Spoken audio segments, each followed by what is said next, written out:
Welcome to the founding conference of the Revolutionary Communist International.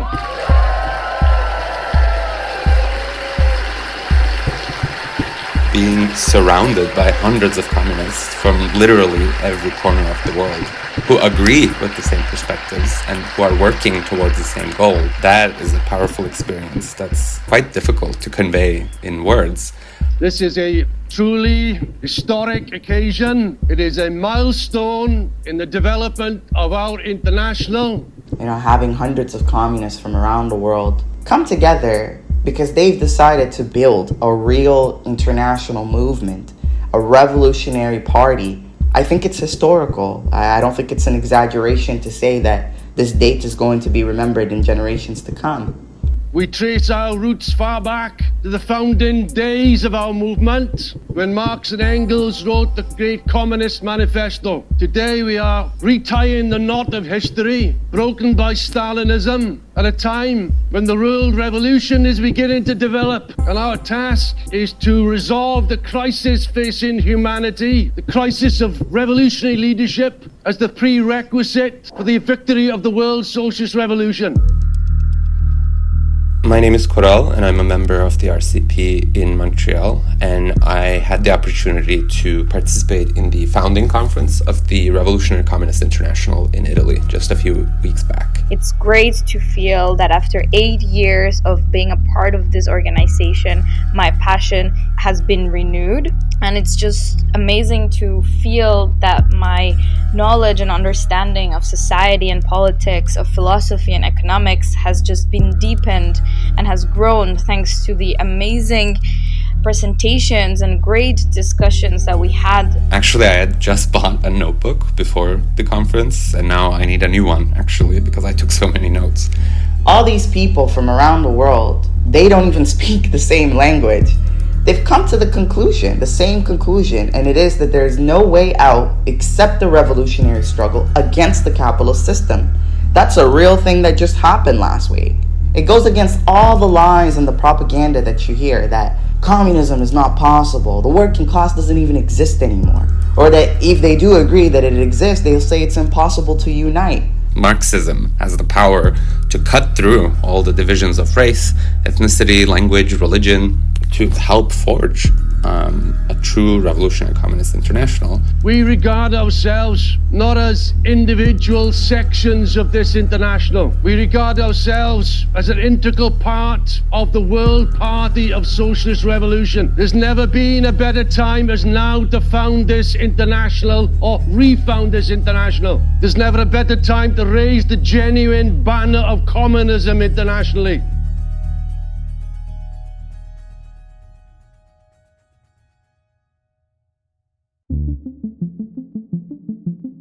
It makes me very proud to be able to announce that a few weeks ago, more than 500 communists, representing more than 30 national sections spread out all over the world, came together to found the Revolutionary Communist International. Over 7 days and 19 sessions, we discussed perspectives, history, economics, philosophy, and revolutionary tactics to arm this generation of communists with the ideas that they need to change the world.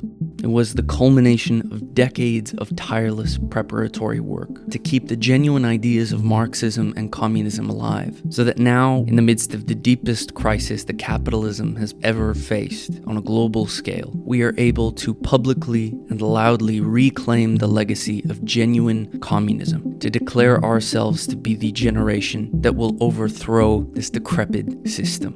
It was a truly inspiring event, but really this event was only the beginning. Now that we have retied the knot of history, our most urgent task is to become a mass party in every single country around the world. A party capable of leading the working class to take the world into its own hands and to transform society.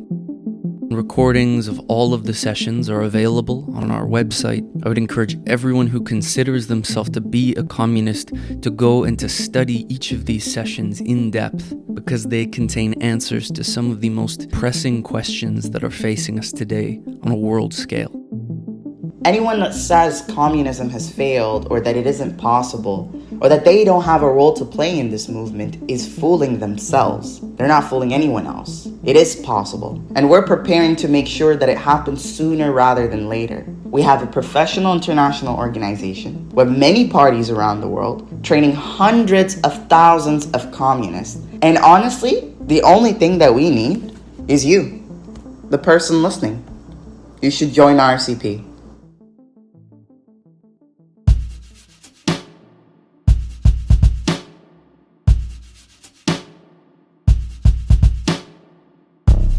Hello again, comrades, and welcome back to this week's episode of the Revolutionary Communist Podcast, the first episode that we'll be recording after the official founding of the Revolutionary Communist International, a very momentous occasion for the forces of communism all over the world. And we're joined this week by Julien Arseneau, editor of Communist Revolution and Révolution Communiste, the official newspapers of the Revolutionary Communist Party. Julien, thank you for joining us. Thanks, Connor, for having me again. Yeah, so this week we're going to be talking about left-wing communism and infantile disorder. It is a classic text by Lenin on revolutionary tactics, and specifically on the question of winning the masses. So, Julien, I wanted to open our discussion today just with a very broad question for people who might be new to the topic. What is left-wing communism really about? Yes, so this is a book that we just republished as an international. And it's no accident. It's an extremely relevant book for communists today. This book by Lenin was written in 1920. And the context is extremely important. You know, this is 3 years after the victorious Russian Revolution, which had sent shockwaves all across the world. It terrified the ruling class, but more importantly, it enthused the working class the world over. And what you saw after that was, a tremendous enthusiasm, but also a willingness to fight, a willingness to get organized and replicate this revolution in other countries. And you could imagine, you know, you had, after 2.5 years of a world war, in one country, the ruling class had been overthrown and the working class had won. So there was extreme enthusiasm. And in March 1919, the Bolsheviks, the communists in Russia, set up the initiative of launching the third international, the Communist International, to organize communist parties in every single country. So this new international was deemed necessary after the complete betrayal of the second international, the socialist parties, which had in almost every country voted for the war credits, supported their own ruling class in the World War. And on the basis of the Russian Revolution, this laid the basis for the founding of a new international. And then, hundreds of thousands joined the Communist International from 1919 onwards. But what started happening in many countries was, I would say, a poor understanding of how the communists can win. How can they win the working class?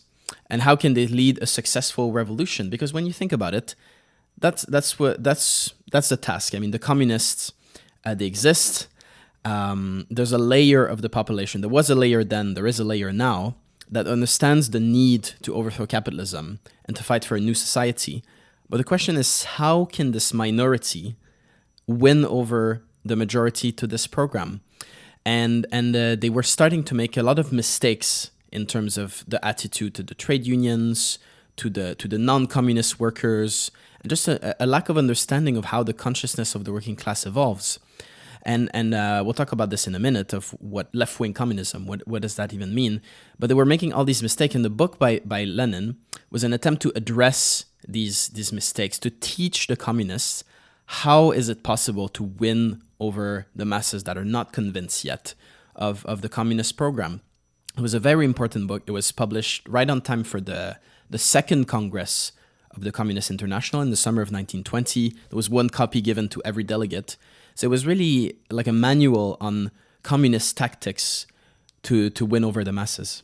The one thing that stands out to me is actually just how similar the conditions that we're working under today are.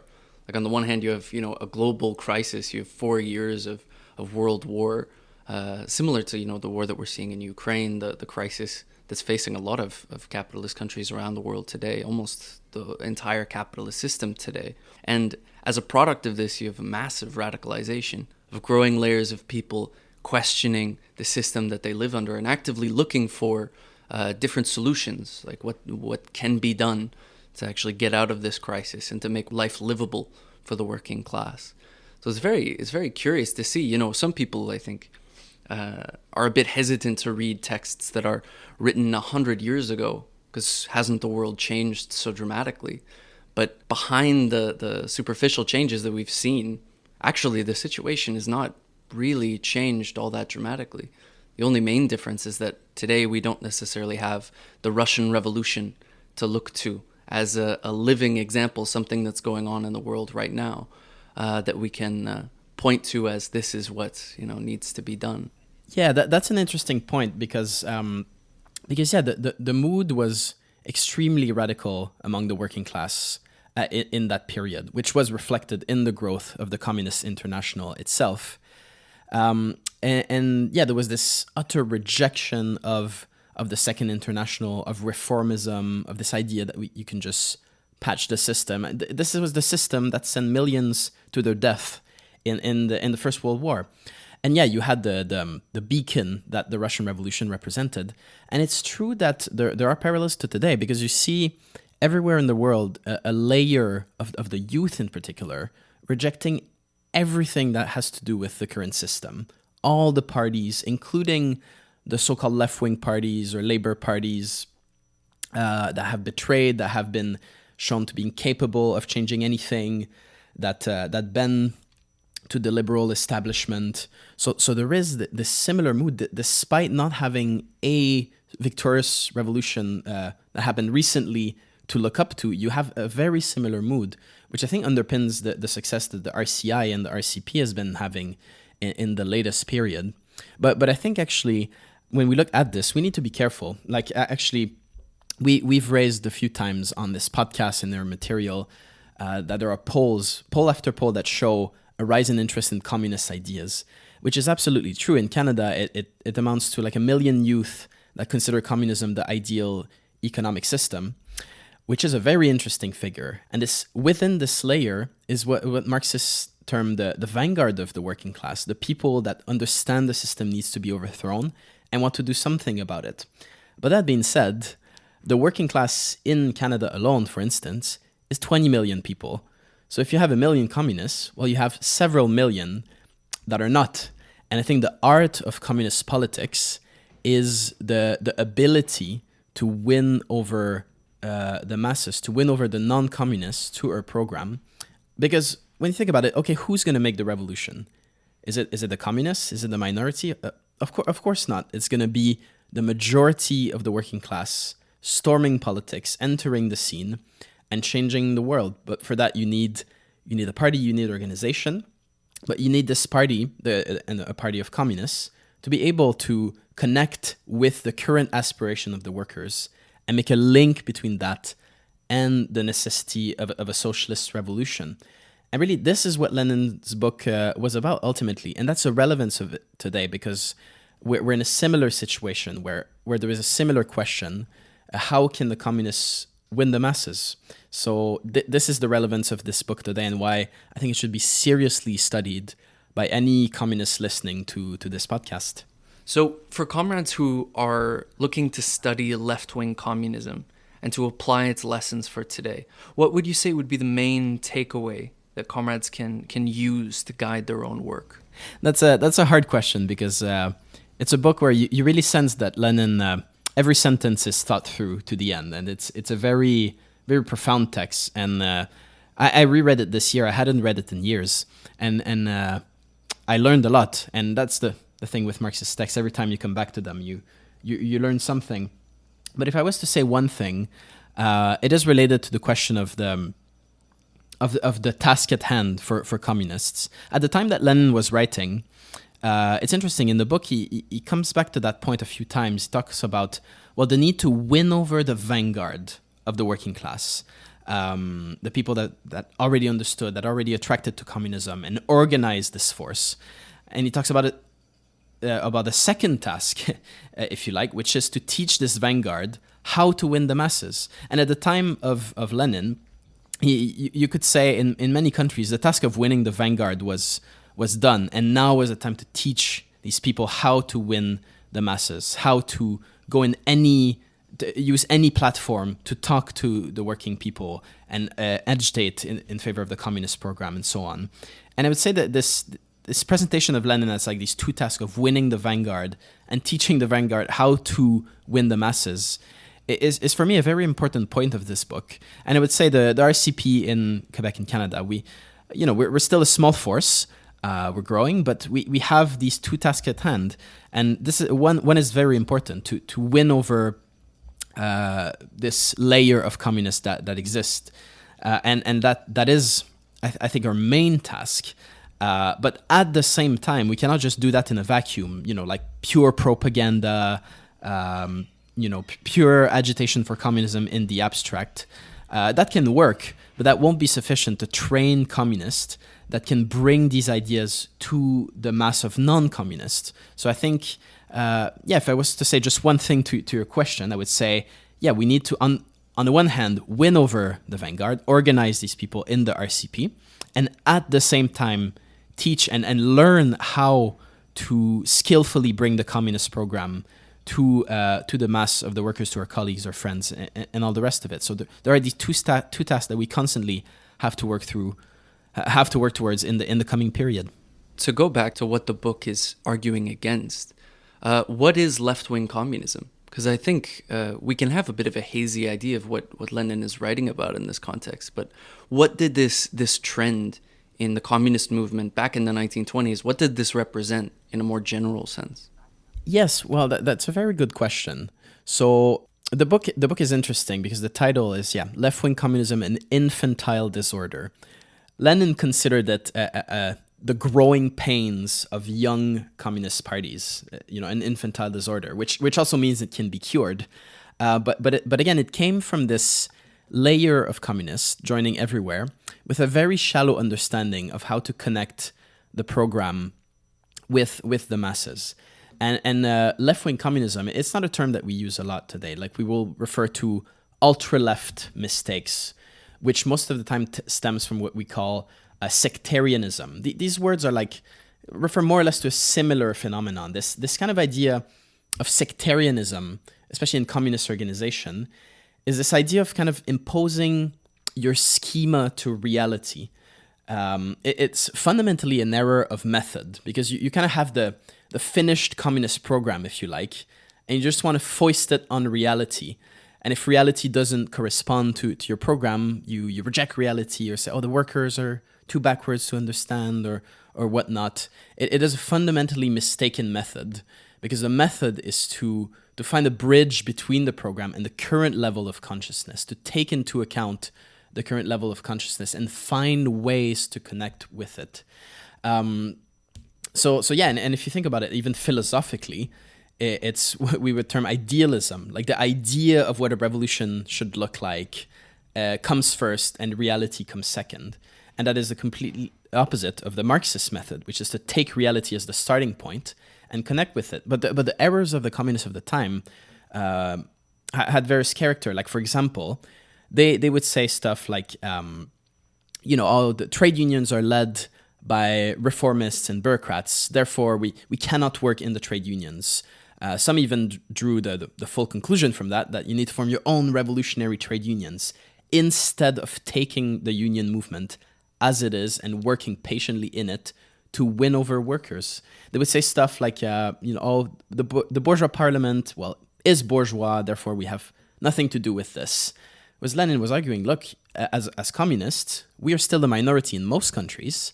We need to find any platform on which we can use to connect our program with the working class. And there's millions of workers who vote, which means that we need to engage with this process.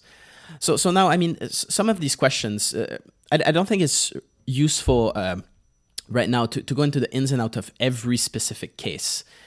Because what was fundamentally wrong about this approach was the method, to kind of take your subjective desires for reality. to say, oh, the parliament is obsolete, we need to do away with parliament, therefore don't work in it. You kind of take your subjective hatred for parliament or your subjective understandings of the limits of parliament to just reject outright any tactic of engaging in the process and use it to further communist ideas. And don't get me wrong, I mean, the parliament, and that was, I think, addressed in the previous episode on the state, it is completely bankrupt. It's a gang of thieves. You see it actually in Kenya right now with the finance bill. All the MPs, they're all corrupt and they should all go. But then the communists are the minority. And as long as these institutions exist, at times we will use them as a platform for the communist program. Actually, if you look in Britain, the RCP in Britain, their sister section, is running a candidate in a constituency in London in order to use this as a platform to spread communist ideas. But if I go back to the root mistake of these communists was to take their desires for reality and applying their mechanical understanding to reality instead of finding any opening for communist ideas. One thing that you said that I think is quite important for us to understand is that left-wing communism or sectarianism, it isn't like a mortal sin. It's actually a natural phenomenon for people who are coming to communist ideas but are yet to fully embody the method of Marxism, of scientific socialism. A point to be said, when Lenin writes about the need to win over the masses, he never writes in terms of preaching the pure ideas of communism. He treats it very much as a dialogue with the working class, of meeting them where they are in terms of their consciousness, and using really every channel that exists, every opportunity that they can, whether it's working in, a right-wing parliament, in reactionary trade unions that were set up by czarist police officials. He uses every opportunity to enter into that dialogue with the masses and use it as an opportunity to raise their sights to what actually needs to be done. So it's amazing how relevant actually it is today, how applicable the general method is, even to our work 100 years later. Yeah, and maybe a thing I would add to that is that the attitude of sectarianism or making these mistakes we've talked about of imposing your subjective will to reality and not wanting to work in the movement as it is, I think it stems also sometimes from a certain level of impatience, as if the class struggle is not going fast enough, or people are not convinced quick enough, and I think you can even see that. I've heard some communists around me sometimes getting a bit demoralized, like, oh, all my family is right wing, or all my colleagues are not communists. What should I do with this? I think the first thing is not to be surprised. We live under a capitalist society. We often say the dominant ideas are the ideas of the ruling class. There's no surprise that the majority is not communist. We shouldn't be surprised by this or disappointed by this. There's mass movements that erupt, and then the mass movement enters an ebb. And sometimes people are kind of disappointed that the movement enters an ebb. And this is an understandable sentiment. We all want movements to win. We want the fight to go to a finish. But the thing is, the class struggle has its own laws and its own rhythm. And the art of communist politics is to understand that and to be able at every stage to find the ear of people around us, whether colleagues, friends, or whatnot, that are at various levels of consciousness, which is another important point, that different layers of the working class draw different conclusions at a different time. So yeah, the sectarian mistakes definitely stem from impatience at times, and there's funny examples in history that are a bit absurd. So sometimes there's one we quoted in the recent issue of the paper, the communists in Canada in 1919. There was a general strike in Toronto, and they produced a pamphlet that said the communists are not opposed to your strike, but then kind of complained that the workers had not armed themselves for the revolution. Wow. Which was a complete misunderstanding of the situation. Say, oh, the strike, yeah, we're not against it, but why didn't you arm yourself to overthrow the Canadian state? That is complete impatience and ultra leftism, really. But I think it is something that we can inadvertently fall into. Looking at these differences in methods between sectarianism, imposing a schema on the consciousness of the working class, and genuine Marxism that was defended by Lenin. How can we apply this to the slogans, the demands that we take into the movement, how we talk with workers and students that we meet? What can we do with this method? That's a good question, and I think it's all well and good to say, oh, we shouldn't be sectarian.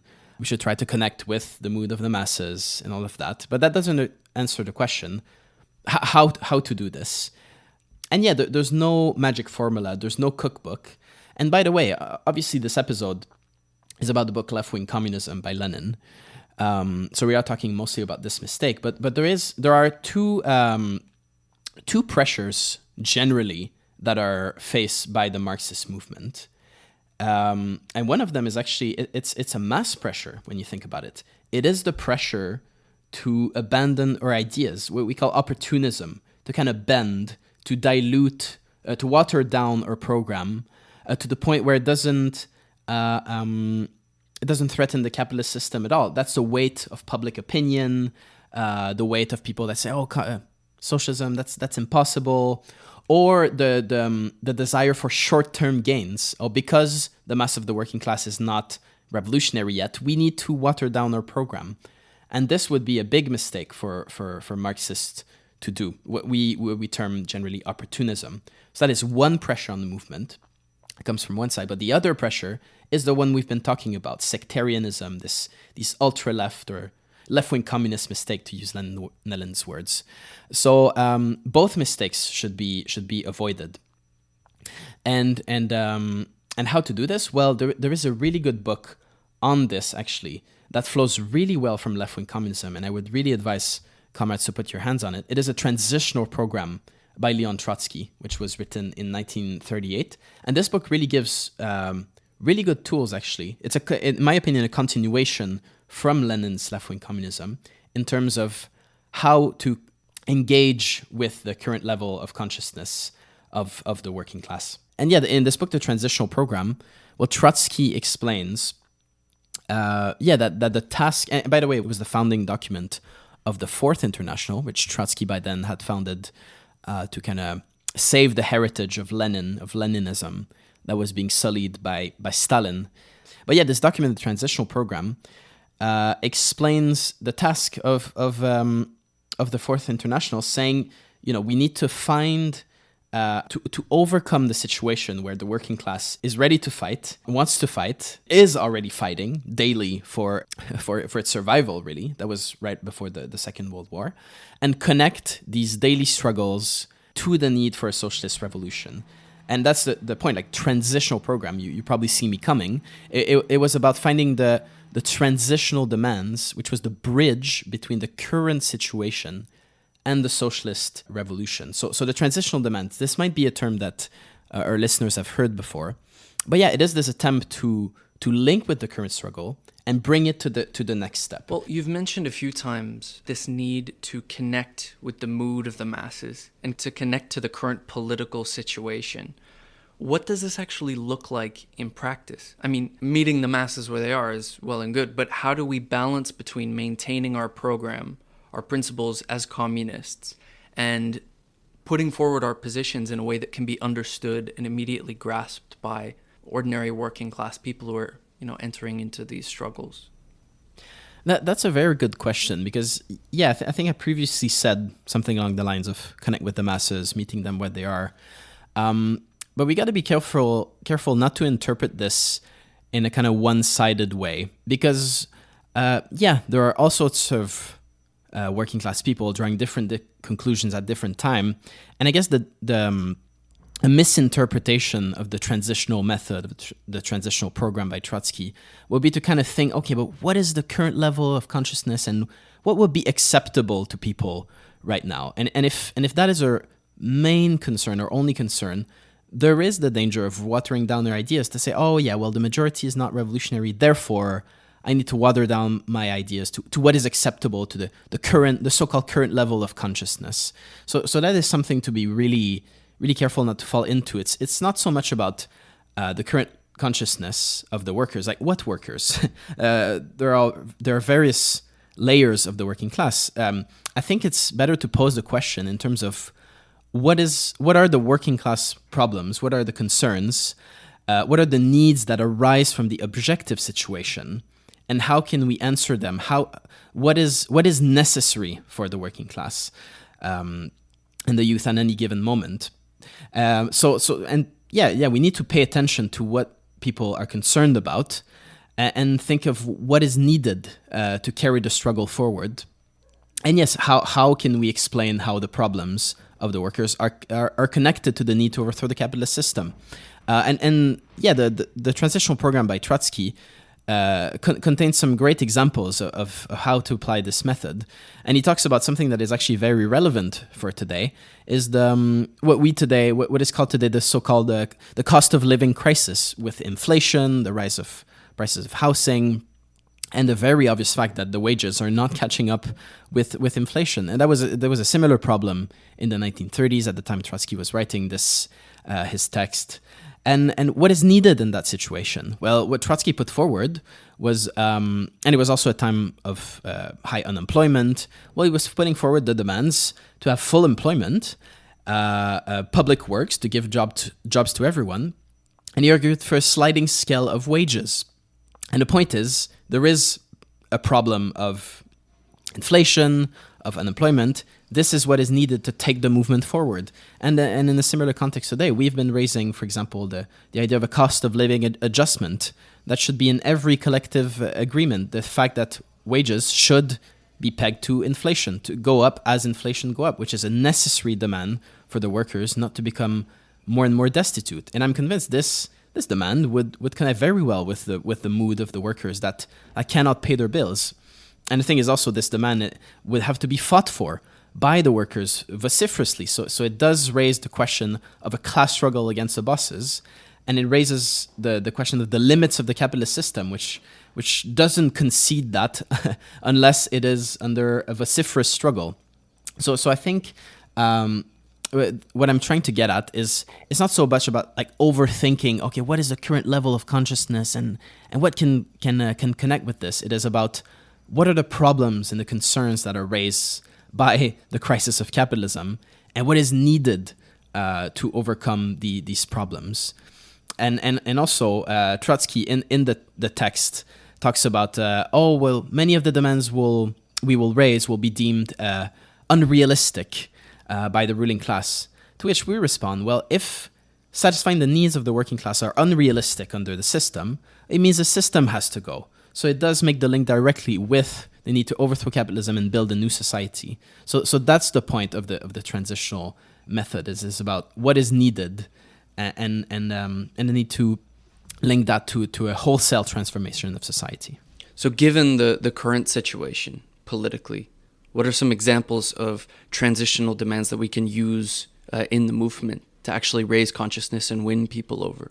I think we already said that left-wing communism, the Transitional Program, it's not a cookbook. It demands that we evaluate what is the objective situation that we face, what is the state of the political forces, and how can we intervene and raise the next steps for the movement in a way that is understandable, without also watering down our ideas and programs as we've already established. And I think an interesting example is what is going on in France, where there was the snap election called by Emmanuel Macron, and it poses a question: what position should we take in this election? And a feature of this election is there is the rise of the far right is knocking at the doors of power, and this is a big concern. A lot of people are thinking we need to block the far right by any means necessary, and there is this front on the left. The New Popular Front that was formed, almost overnight, coalescing all the left-wing parties, or so-called, some of them are not exactly left-wing. There's a lot to be said about this, but the New Popular Front, the main driving force is France Insoumise, which is the main force on the left that is seen by a layer of the workers and youth as an alternative to Macron and the far right. And the comrades in the French section of the RCI have the position to, you could say, of a critical support for the New Popular Front, and appeal to vote for them, to block the far right. which is very similar to the advice Lenin gave in left-wing communism, that in certain cases, it makes sense for communists, in order to gain the ear of the masses, to be with them in the struggle, and to go through struggles side by side with them, to call for a vote for a workers' party or a left-wing party, while keep continuing to criticize the limits of these left-wing formations. And the New Popular Front is full of limitations. I can't really do it justice, but it has no intention of breaking with capitalism, has very mild reforms in its program, even milder than the previous programs of the other left-wing coalitions, of the France Insoumise itself when it ran in 2022 and 2017. But it is seen as the main force on the left that can block the far right. So we called for a vote for them, and I think doing otherwise would have been a sectarian mistake, and would have disconnected us from a broad layer of youth and workers that really want to fight the far right. And in the current political situation, it is the only force that is seen as able to do so. So we appeal for critical support for them, while saying everything that needs to be said about the limits of the program, and raising the necessity for a genuine program for socialism, for nationalizing the big companies in France, and putting the workers in power. So that's one side of it. But then after the first round of the legislative election, you had this question of a Republican front that was put forward. Basically, in certain ridings, you would have the Macron forces step down in favor of the left wing, and in others you would have the New Popular Front, the left, step down in favor of the Macronist candidate in order to block the far right of the Ralliement National. And I think this is a case where we going that far to call for a vote for Macron the Macronists in certain ridings would be opportunism. It would be watering down the program and actually throwing out the window a principled class basis to kind of, overstep and call for a vote for a bourgeois party, a bourgeois formation. And this is a step we are not prepared to take.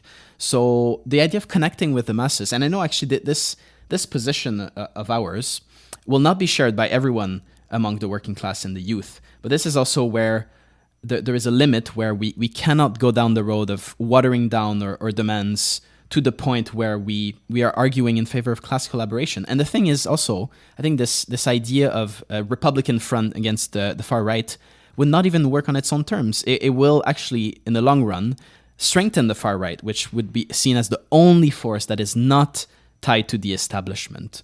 So it is a case where we need to be able to connect with the situation as it is, but also understand the limits where we cannot go all the way into watering down their ideas or collaborating with the ruling class in any way, shape, or form, or calling for a vote for a bourgeois party.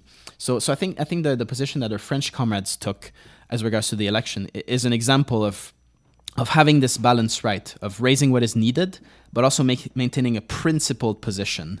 I think that's an excellent example that we can learn from to guide our own slogans, our own tactics here in Canada, because what we're seeing happen in Britain and France is at one stage or another very likely to come to Canada as well. So to prepare in advance, to understand the dynamic that events can take is essential, I think, for communists and revolutionaries everywhere.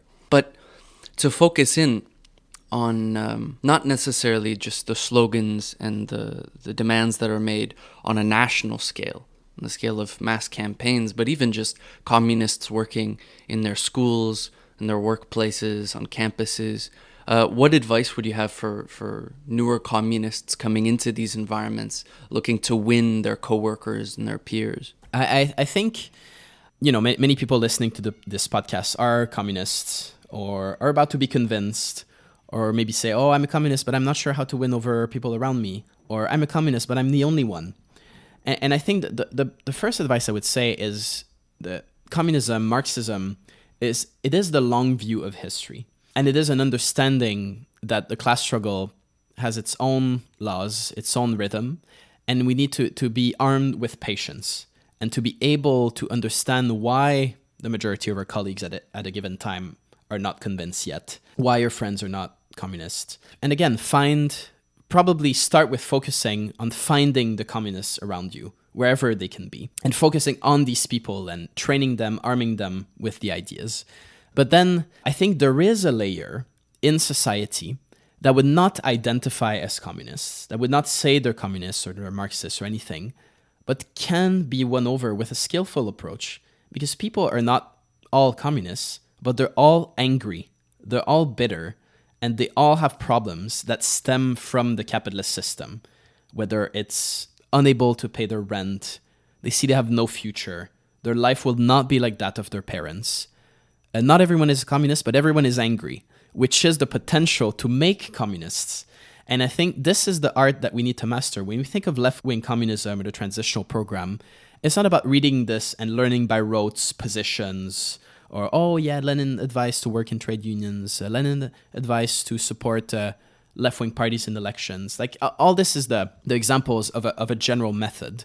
But I think what is to be learned from these books is, this art of connecting with the working class and the youth and individuals within the working class, where they're at, finding what interests them or what they're angry about, and finding a patient explanation of how this is connected to the broader system.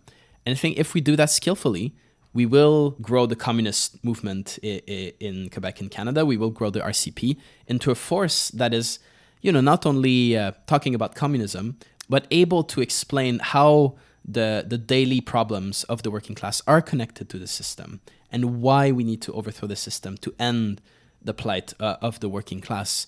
So really what is behind this is this patient approach to the working class and the youth, and this desire to find a bridge between their concerns and the capitalist system and the need to overthrow it. So this is really what is to be learned from these books. And there's no better way than to read them, to study them, and then to apply this method with colleagues, with friends. And you'd be surprised at the results if you're able to develop a skillful way of dialoguing with the working class and youth around us. But it can be done because, people are angry. They strive for a better society. And this is what Marxism and communism is. It's the making conscious what is unconscious and semi-conscious in the working class and the youth. So that is the task at hand. And I think that is why we need to learn the art of Marxist tactics, the art of connecting this mood with the need for a communist revolution. Julien, thank you so much for joining us. Thanks for having me. And as always, thanks for listening, comrades. If you agreed with what you heard, if you're excited about the founding of the Revolutionary Communist International, I would appeal to you right now to reach out to us and to join the RCI. I'll add links in the show notes below so comrades can deepen their own education on the ideas we discussed, to Lenin's classic book Left-Wing Communism and Trotsky's on the Transitional Program, as well as to all of the sessions held at the RCI's founding conference in Italy. Let's get to work building the revolutionary party that the working class deserves. I'll see you next week, comrades.